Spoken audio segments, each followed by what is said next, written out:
মিসকিনের ঘর কিন্তু শেষ, এখন মিসকিনের বিয়ে করামু আর মিসকিনের চিকিৎসা করবো। চিকিৎসা করার জন্য অনেক টাকা প্রয়োজন, মিসকিনটা যারা ভালোবাসে মিসকিনের চিকিৎসা করার জন্য হলো তাকে কোনো জায়গায় যদি নিয়ে যাওয়ার প্রয়োজন পড়ে সেখানে আমি নিয়ে যাবো। যদি আপনারা কেউ আশা দেন যে কোনো একজন ব্যক্তি অথবা দুই একজন ব্যক্তি যদি মিসকিনের চিকিৎসা করার জন্য কোনোভাবে হাত বাড়িয়ে দিতে চান তাকে কিন্তু আমি নিয়ে যাবো সরাসরি আপনার কাছে। তাই তাদেরকে অনুরোধ করতেছি, আপনারা যারা ভিডিও দেখেন তাদের কাছে ভিডিওটা যাতে পৌঁছে যায়, যাতে মিসকিনকে যে সুস্থ করে দিতে পারবে তার একটা ভালো চিকিৎসা করে দিতে পারবে। ইনশাল্লাহ ঘরটা সম্পূর্ণ হয়ে গেছে। এই ঘরের কথা আমি প্রতিশ্রুতি দিয়েছিলাম, সে কারণে কি বলবো, ঘরের প্রযুক্তি দেখেন, ঘরটা কিন্তু অনেক সুন্দর হয়েছে, এটা আপনাদের দেখা যাচ্ছে।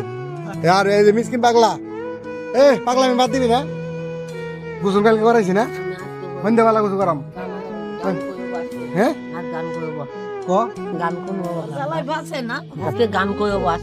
ডাক্তার জানাবো না চিকিৎসা চিকিৎসা তোকে বাইতন দেয়া না আগে আমার দে কামা হেরস কে দে তো বাহিরাটা বলো তুই কি এরকম দে। না তুই কি এরকম আচ্ছা ঠিক আছে, মিসকিন সুস্থ হয়ে যাবো, মিসকিন সুস্থ হয়ে যাবো। আগের চাই অনেক পরিবর্তন এখন কিন্তু ময়লা ঢুকায় না, মিসকিন কিন্তু কাগজ ঢুকায় না। কাগজ আমার বাবা একটু আমি তো কি করবো পাগলা পাগলা পাগলা কথা। আচ্ছা